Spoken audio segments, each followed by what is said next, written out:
Cal ended 2-2 here at Edgar Street. What's your initial thoughts after that one? Individual mistake in a massive moment of the game, right at the end. Coming here is difficult. Two proper football clubs. Another really good following from us, really good home crowd, going right the way at it. Two teams trying to win the game, and it's just disappointing from our point of view that we're 2.5 minutes away. We haven't been under loads of pressure. Goalkeeper hasn't had to make loads of saves, and a moment and an error. Loads to look back on, loads of positives.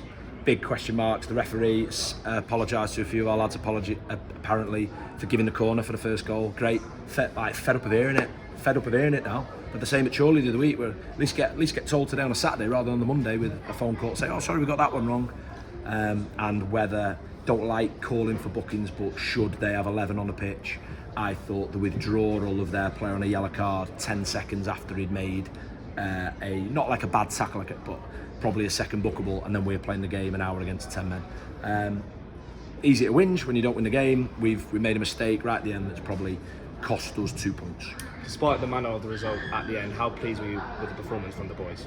Yeah, it was, and look, really pleased to see Connor Woods get his goal. Played really well for us. Our players recognise that. It's a big adjustment signing from a club fighting relegation to a club fighting at the top end of the league. A club that trained for 2 evenings to a club that trained for 2 mornings. A club with a different type of fan base. You know, we're a big club for the level, and what comes with that, whether you're a player, a member of staff, a manager, is like an expectation, and you've got to get your head around stuff, and you've got to do it quickly. So there's been a real adjustment for Connor. I think he's done that really well, and his goal sort of capped that off. Thought Kurt Willoughby was absolute first class, and talked in the week to Kurt about trust and the players that you trust Kurt implicitly, and between now and the end of the season I do think it'll be important for us. He's probably been a bit frustrated in recent weeks. So there's positives, it just won't feel like it when you can see an equaliser. I feel sick. I don't, you know what I mean?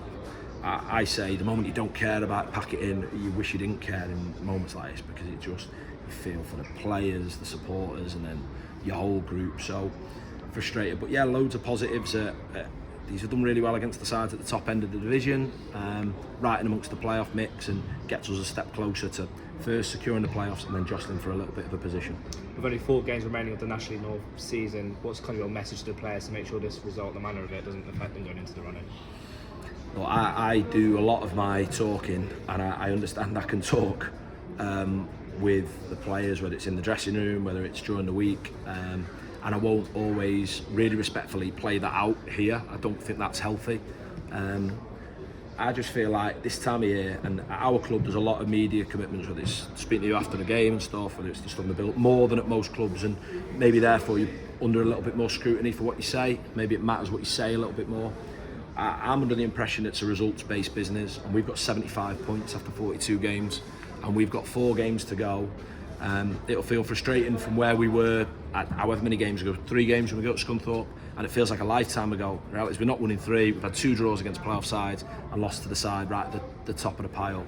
But we're 9 points short from the points return that we were 2 years ago, and wow, what a season that was. That's the most points we've had since we were relegating into division. 9 points, 3 wins, and you're telling me we've got 4 games. We've got 2 at home, and we've got an Easter weekend, we've got a derby to look forward to, and then we're going to Kings Lynn. So that points tally is achievable, and that'll give us a playoff place, which at the start of the season will have felt like the aim.